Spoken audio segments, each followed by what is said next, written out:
కాసేపట్లో కేఆర్ఎంబీ సమావేశం కానుంది. నిన్నటి సమావేశం ఆగిపోవడంతో మరోసారి జలసౌధలో భేటీ జరగనుంది. అయితే నిన్నటి భేటీకి ఏపీ డుమ్మా కుట్టడంతో ఈ రోజు బోర్డు మరో అవకాశం ఇచ్చింది.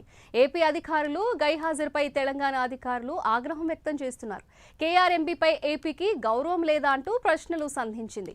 23 టీఎంసీలకు గత భేటీలో ఏపీ ఒప్పుకొని ఇప్పుడు రాకపోవడంతో అంతర్యం ఏమిటని నిలదీసింది. ఏపీ మూలాల పోతిరెడ్డిపాడు ముచ్చుమర్రి నీళ్ల తరలింపు ఆపాలని తెలంగాణ డిమాండ్ చేసింది. శ్రీశైలం నీళ్లను ముట్టుకోవద్దని తెలంగాణ అధికారులు అంటున్నారు. మొత్తానికి ఈ రోజు జరిగే భేటీలో నీటి వాటం అంశం కొలిక్కి రానుంది.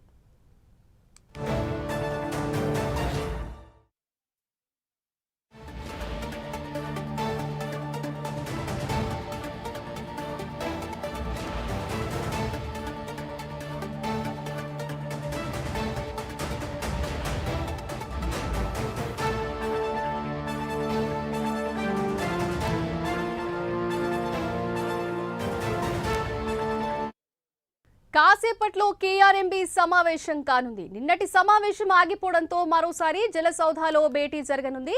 అయితే నిన్నటి భేటీకి ఏపీ డుమ్మా కొట్టడంతో ఈరోజు బోర్డు మరో అవకాశం ఇచ్చింది. ఏపీ అధికారులు గైహాజరుపై తెలంగాణ అధికారులు ఆగ్రహం వ్యక్తం చేస్తున్నారు. కేఆర్ఎంబీపై ఏపీకి గౌరవం లేదా అంటూ ప్రశ్నలు సంధించింది. 23 టీఎంసీలకు గత భేటీలో ఏపీ ఒప్పుకొని ఇప్పుడు రాకపోవడంతో అంతర్యం ఏమిటని నిలదీసింది. ఏపీ మాల్యాల పోతిరెడ్డిపాడు ముచ్చలమర్రు నీళ్ల తరలింపు ఆపాలని తెలంగాణ డిమాండ్ చేసింది. శ్రీశైలం నీళ్లను ముట్టుకోవద్దని తెలంగాణ అధికారులు అంటున్నారు. మొత్తానికి ఈ రోజు జరిగే భేటీలో నీటి వాటం అంశం కొలిక్కి రానుంది.